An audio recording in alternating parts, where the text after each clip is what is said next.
Tyre puncture ની દુકાન કરી એ ટાયર સડે? એક મહિનો હાર્યા બેઠા પોનર પકડલી, કોઈ પંચર કરાવવા ના આવે. એમ કરતા કરતા કોઈક મહાપુરુષ પૂછ્યું કે તમારી અમે વાત મોજા પણ અમારે ધંધો થતો. એટલે કોઈને કીધું કે એમ કરો તમે હોટલ કરો બી હોય નહીં, ચોથે માળે રમવા વાળા આવે, હોટલ કરી શાક પૂરી દાલ ભાત બધું કરે, પણ કોઈ રમવા વાળો આવે.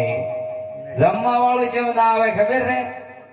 ટાયર પંચર નું બોર્ડ ન ઉતાર્યું, રમવા વાળાને એમ થાય કે ટાયર પંચર ની દુકાન છે. આપણે હોય ભગત કે પણ કે હું કોણ થયો કે ઠાકોર છું, રબારી છું, બોર્ડ ઉતારવા. એમ કરતા કરતા હોય ને કંટાળ્યા અને 15,000 રૂપિયા કરી અને 60,000 માં રિક્ષા લાવી. એક તને પૂછ્યું કે રિક્ષા લાવી કે હુએ ના મોની મા બાપ ની ના લીધી, મા બાપ ની શિક્ષા અમે લાવી રિક્ષા.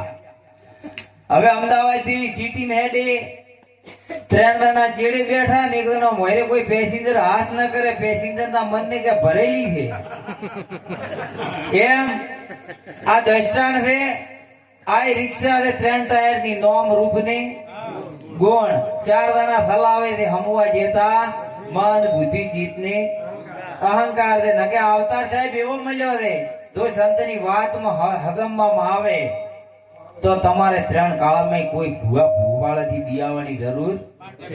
આ તો તમે વાદળા છો એટલે આપણને આ બીક આવે છે. નકે આ રાજ તમારું છે આ દુનિયામાં, પણ આપણને ખબર નથી. કૃષ્ણ એમને એમ નહીં કીધું કે ધરે ધરે અધર્મ વધે ત્યારે હું આવું. અધર્મ નો અરજ ભાઈઓ ભેળા ન બે અધર્મીઓ આયા છે આપણા વગણે, અને ધર્મ નો અરજ ભાઈઓ ભેળા ન બેહતા હોય તો ભાઈઓ ભેળા બેહતા ધર્મીઓ આયા છે. એની નિશાની રે સાહેબ. એટલે જીવનમાં એવું પકડો આપણું જીવન ઉદય બની જાય સાહેબ. આ બાળ બચ્ચા તો એક સમયે બાપુ સાથે હું આવ્યો તો અમારી કુવાસી રે બાપુ લઈને આયા હતા.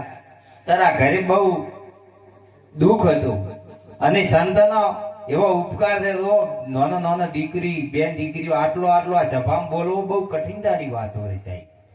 હવે અમારે અહીંયા